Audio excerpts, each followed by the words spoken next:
నమస్తే, welcome to Andhraprabha TV. నేను సౌజన్య. జనవరి 29న మౌని అమావాస్య రోజున కుంభమేళాలో కొన్ని కోట్ల మంది ప్రజలు స్నానం ఆచరించడానికి వెళ్ళబోతున్నారు అని మనకి వార్తలు వినిపిస్తున్నాయి. మరి ఆ రోజున ఎందుకు అంతమంది వెళ్ళి స్నానం ఆచరించడానికి గల కారణాలు ఏంటి, ఎందుకు అంత విశిష్టత కలిగింది ఆ రోజుకి, ఈ అంశానికి సంబంధించి ఎన్నో విషయాలు మనకు తెలియచేయడానికి ఈరోజు మనతో పాటు ఉన్నారు సీనియర్ జర్నలిస్ట్ రవి తుంగలా ఉన్నారు. వారితో మాట్లాడదాం. నమస్తే రావు గారు. నమస్తే అండి. జనవరి 29న కుంభమేళాలో కొన్ని కోట్ల మంది, ఆల్మోస్ట్ 5 కోట్ల మంది దాకా స్నానం ఆచరించడానికి రెడీగా ఉన్నారు. అక్కడ వాళ్ళకి టైం స్లాట్స్ కూడా కేటాయించారని అంటున్నారు. ఆ రోజుకి అన్ని కోట్ల మంది ప్రజలు వెళ్ళి స్నానం ఆచరించడానికి గల విశిష్టత ఏంటి అంటారు? కుంభమేళా అయితే మన దేశంలో ఇప్పుడు మహాకుంభమేళా అండి. గతంలో మనకి 2013లో జరిగింది, ఇప్పుడు 2024లో జరుగుతుంది. సో జనవరి 13న మొదలైంది. మకర సంక్రాంతి జరిగి మొదలైనప్పటి నుంచి ఇది మొదలవుతుంది. ఫిబ్రవరి 26 మహాశివరాత్రి రోజు వరకు ఉంటుందండి ఇది. సో అప్పుడుతో లాస్ట్ అనమాట. సో ఈ అన్ని రోజులు కుంభమేళా జరుగుతుంది. అయితే ఈ కుంభమేళాలో కొన్ని ప్రత్యేకమైన రోజులు ఉన్నాయి. ఆ ప్రత్యేకమైన రోజులకి ఆ కుంభమేళాలో ఉన్న అక్కడ ఆ త్రివేణి సంగమంలో అపూర్వ శక్తులు ఉంటాయి, అది అమృత గడియలని చాలా మంది భావిస్తారు. అందులో మొదటిది జనవరి 14వ తారీఖు మకర సంక్రాంతి రోజు. మకర సంక్రాంతి రోజు చాలా మంది, ఎక్కువ మంది స్నానం చేశారు. ఆ తర్వాత అతి పవిత్రమైన రోజు రేపే, అదే జనవరి 29 మౌని అమావాస్య. అమావాస్య రోజు అది ఎందుకు ఎందుకు చాలా ఫేమస్ అయ్యింది అనుకోండి, అంటే ఎందుకు ఆ సమయంలోనే అక్కడ స్నానం చేయాలని అనుకుంటారంటే శివరాత్రి ముందు రాబోయే అమావాస్య అది. అందుకని దానికి అంత ప్రత్యేకత అనమాట. సో ఆ సమయంలో చేస్తే మనం గతంలో చేసిన పాపాలు, మన పూర్వజన పాపాలు మొత్తం పోతాయని, మనం భక్తి భావంతో మనం మరింత ముందుకు వెళ్తామని ఎక్కువ మంది నమ్ముతారు. అందుకని సో మౌని అమావాస్య రోజు ఆ త్రివేణి సంగమంలో ఈ ప్రయాగరాజు జరిగే కుంభమేళాలో స్నానం ఆచరిస్తే గతంలో చేసిన పాపాలన్నీ పోతాయని ఎక్కువ మంది నమ్ముతారు. అది కాక అన్నిటికీ మించి మొత్తం ఈ కుంభమేళాలో కొన్ని ప్రత్యేకమైన రోజులు ఉన్నాయి. అందులో జనవరి 14 ఒకటి, జనవరి 29 ఒకటి, ఫిబ్రవరి 3వ తారీఖు ఒకటి. ఫిబ్రవరి 3వ తారీఖు వసంత పంచమి అంటే సరస్వతీదేవికి ఎంతో ఇష్టమైనది. మనకి తెలుసుగా చాలా మంది చిన్నపిల్లలకి ఆ రోజు బాసర కానీ లేదా వర్గాలు తీసుకెళ్ళి అక్షరాభ్యాసం చేయిస్తూ ఉంటారు. ఆ రోజు చాలా ప్రత్యేకమైన రోజు. దాని తర్వాత ఫిబ్రవరి 12 ఆ రోజు పౌర్ణమి, అంటే శివరాత్రి ముందు రాబోయే పౌర్ణమి.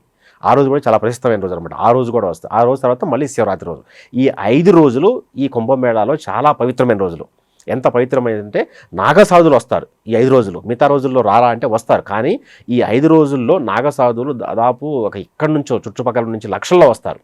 ఇప్పుడు మనకి కొన్ని వీడియోలు చూస్తూ ఉంటాం చూడండి. నాగసాధువులు ఒక 2000 మంది 3000 మంది ఒక పెద్ద తరలు వస్తూ ఉంటారు చూడండి. ఆ తరలు వచ్చేది ఎలాంటి సందర్భాల్లో అనమాట. ఇలాంటి సందర్భాల్లోనే వచ్చి గంగానదిలో స్నానం చేసి వాళ్ళు భక్తిభావంతో మొత్తం స్నానం ఆచరించి ఆ రోజు మొత్తం కంప్లీట్గా ఉపవాసం ఉంటారు వాళ్ళు. మామూలుగా రెగ్యులర్గా అయితే నాగసాధువులు ఈ ఫ్రూట్స్, కందమూలాలు, ఈ దుంపలు ఇవి తప్ప వేరే ఏం తీసుకోరు. మౌన అమావాస్య రోజు వాళ్ళు అవి కూడా తీసుకోరు, కంప్లీట్ ఉపవాసం ఉంటారు. అసలు మామూలుగా దాని అర్థమే ఉంది. మౌని అంటే మౌనంగా ఉండేవాడు. ఆ మౌని నుంచి వచ్చిందే ముని అంటే మనం ఏమంటాం, ముని అంటే మనం సాధువు అనుకుంటాం కదా. ముని అనే పదానికి సరైన అర్థం మౌనంగా ఉండేవాడు అని అర్థం. సో దాని నుంచి వచ్చింది మౌన అమావాస్య అన్నమాట.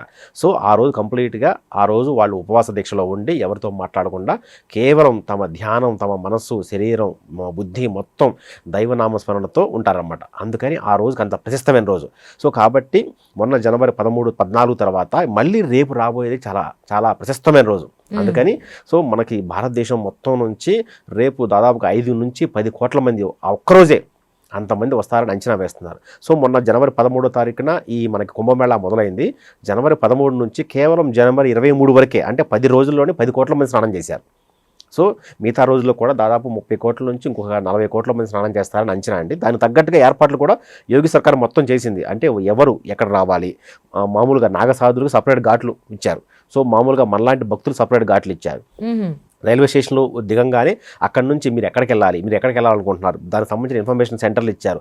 హాస్పిటల్ కట్టారు, హాస్పిటల్ రెడీగా ఉంచారు. ఫర్ ఎగ్జాంపుల్ అక్కడ నుంచి ఒకవేళ మీరు వేరే ఘాటుకి వెళ్ళాలి, ఒక ఘాటు నుంచి ఒక ఘాటుకి వెళ్ళాలి, అక్కడ వెళ్ళిన తర్వాత పూజా కార్యక్రమాలు చేసుకోవాలి, లేకపోతే వీటన్ని సంబంధించి ప్రతిదీ ఇన్ఫర్మేషన్ ఇచ్చారు. అక్కడ ఇన్ఫర్మేషన్ సెంటర్లు పెట్టారు. ఫర్ ఎగ్జాంపుల్ మళ్ళీ మీకు ఫుడ్ ప్రాబ్లం వచ్చింది, ఫుడ్ కూడా మొత్తం ఫ్రీగా ప్రొవైడ్ చేస్తున్నారండి. కుంభమేళా జరిగే ప్రాంతాల్లో చాలా చారిటీ సంస్థలు వచ్చి, మరీ ముఖ్యంగా అమర్నాథ్ యాత్ర జరిగేటప్పుడు పంజాబ్ నుంచి ఎక్కువ మంది వస్తారండి. పంజాబ్ నుంచి ఎక్కువ వచ్చి వాళ్ళు కింద బాల్తాలు పెహల్గాం నుంచి మళ్ళీ స్వామివారి దగ్గరికి వెళ్ళి కింద దిగే వరకు కూడా మొత్తం మీరు ఎంత తింటే అంత ఫుడ్ మొత్తం ఫ్రీగా పెడతారు అమర్నాథ్ యాత్రలో. సరే వాళ్ళు చెప్పేది ఒకటే, మీరు ఎంత అని తినండి, ఒక్క మెతుకు కూడా వేస్ట్ చేయొద్దంటారు. అదొకటే వాళ్ళ సిద్ధాంతం. సో అలాంటి చారిటీ సంస్థలు ఈ కుంభమేళాకి దగ్గరుండి మొత్తం ఆ ప్రసాదాలు మొత్తం అంటే వచ్చిన వారికి ఆకలి అనేది ఉండకూడదు అనే విధంగా మొత్తం ఏర్పాట్లు చేశారు. సో ఆకలి అయిపోయింది. అక్కడ తర్వాత దానికి సంబంధించి ఇంకా వాళ్ళు రాత్రిపూట స్టే చేయాలనుకుంటే దానికి సంబంధించి టెంట్లు ఉన్నాయి, అంటే మామూలుగా పేమెంట్లో ఉన్నాయి, ఫ్రీగా ఉన్నాయి, లేదంటే మరి ఎక్కడైనా సరే చిన్న షాప్ వేసి పడుకున్నా కూడా అలాంటి విశాలం, ఎందుకంటే అక్కడ ఇప్పుడు చలికాలం కదండి బాగా. సో కాబట్టి అక్కడ ఇబ్బంది ఉండదు. ఒక మంచి దుప్పటి కప్పుకొని పడుకుంటే ప్రశాంతంగా పడుకోవచ్చు. చాలామంది మన వాళ్ళు అట్లే చేస్తున్నారు, అక్కడికి వెళ్తారు, ఒకసారి టెంట్లో అవకాశం ఉండకపోవచ్చు. అవును. అలాంటప్పుడు ఏం చేస్తున్నారంటే బయటే, ఇప్పుడు కొంతమంది కార్లో వెళ్తున్నారు, బస్సుల్లో వెళ్తున్నారు, వాళ్ళు కూడా అక్కడే ఉంటారు. రైల్లో వెళ్ళిన మాత్రం అక్కడ టెంట్లు తీసుకుంటారు. నార్మల్ పీపుల్ కి అయితే కొంచెం ఇబ్బంది, కానీ నాగ సాధువులకి అయితే ఎలాంటి ఉండదండి, ఏముండదు. వాళ్ళు అవన్నీ త్యజించిన వాళ్ళండి. అప్పుడు అవన్నీ ఆ మనసు బుద్ధి అన్ని దైవ చింతనలో మాత్రమే ఉంటాయి. వాళ్ళకి ఇక వేరే విషయాలు ఏమి. అంటే రవి గారు మీరు ఒక మాట అన్నారు, అంటే 29వ రోజు మౌని అమావాస్య రోజున కనుక కుంభమేళాలో జరిగే చోట అక్కడ కనుక మనం స్నానం చేసినట్టయితే అమృత గడియలు అని అంటారు, కాబట్టి ఇంకొంచెం పవర్ఫుల్గా ఉంటాయని అంటున్నారు కదా.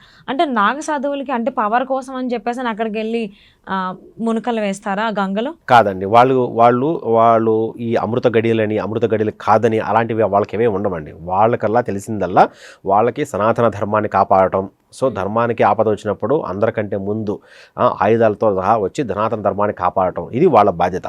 సో దానికి సంబంధించి వాళ్ళు ఎక్కడైనా అక్రమాలు జరుగుతుంటే వాళ్ళు వచ్చేస్తారు. సో అలాగే ఎలాంటి కార్యక్రమాలు జరుగుతున్నప్పుడు కూడా వాళ్ళు ముందు నడిపిస్తారు.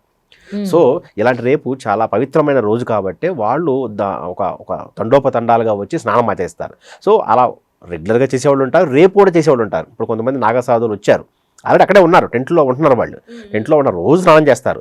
సద్గురు గారు అయితే ఈ 40 days అక్కడే ఉంటారన్న, అలా ఉంటారు. కొంతమంది అలాగే ఉంటారు, కొంతమంది మళ్ళీ వెళ్ళి వస్తూ ఉంటారు, కొంతమంది అక్కడే ఉండి అక్కడే స్నానం ఆచరించి సో రోజు అక్కడే ఉంటారు. వచ్చిన వాళ్ళకి కొంచెం దీవెనలు సలహాలు సూచనలు ఇస్తూ ఉంటారు. కొంతమంది వాళ్ళు మనం అన్ని వీడియోలు చూసాం, కొంతమంది నాగసాధువులు మొక్కుతున్నారు, ఇంకొంతమంది ఏమో వాళ్ళు ఇరిటేట్ చేస్తే వాళ్ళు కొంచెం దాడి కూడా చేస్తున్నారు, అవి కూడా మనం చూసాం.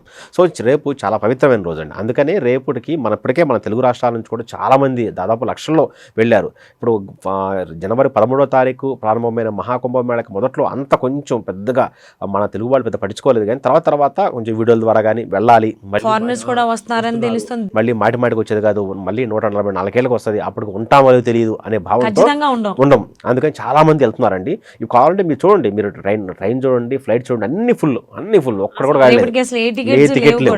ఇప్పుడు మీరు కానీ మహాకుంభమేళకి వెళ్ళాలంటే కారులోనే వెళ్ళాలి, ట్రైన్ లేదు. ట్రైన్ తత్కాల బుక్ చేసినా అవ్వట్లేదు. ఫ్లైట్ ఛార్జీలు అయితే చాలా ఎక్కువ ఉన్నాయి. సో కాబట్టి ఒక 4 అవునండి టికే ఉన్నది. అందుకని ఇప్పుడు ఏం చేస్తున్నారంటే ఆర్టీసీ కూడా ప్రత్యేకంగా బస్సులు వేస్తున్నాను, ఇక్కడ నుంచి బస్సులు పెట్టింది. సో ఆ ఇంట్రెస్ట్ ఉన్న వాళ్ళు వచ్చి ఆ బస్సులో వెళ్ళొచ్చు, లేదంటే ఒక 10 మంది 15 మంది వచ్చి గ్రూప్గా వచ్చి బస్సులోనే హైర్ చేసుకోవచ్చు. సో అలాగా ఎలా ఈ ప్రత్యేకమైన రోజులకు వెళ్ళడానికి మన వాళ్ళు ఎక్కువ ఆసక్తి చూపిస్తున్నారు.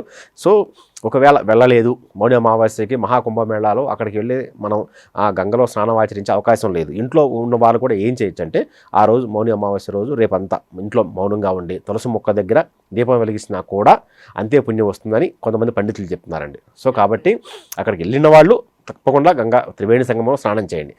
కుదరని వాళ్ళు ఇక ఇంట్లో ఉన్నప్పుడు దైవనామస్మరణలో కంప్లీట్గా రేపు రోజంతా మౌనంగా ఉండటం, శివనామస్మరణ చేసుకోవటం, పవిత్రంగా స్నానం చేసి తులసి మొక్క దగ్గర మనం దీపం వెలిగించి ఆ విధంగానైనా వాళ్ళు పాపాలని తుడిచిపెట్టుకోవచ్చు అని చెప్తున్నారండి. అది. థ్యాంక్ యూ రావు గారు. Thank you.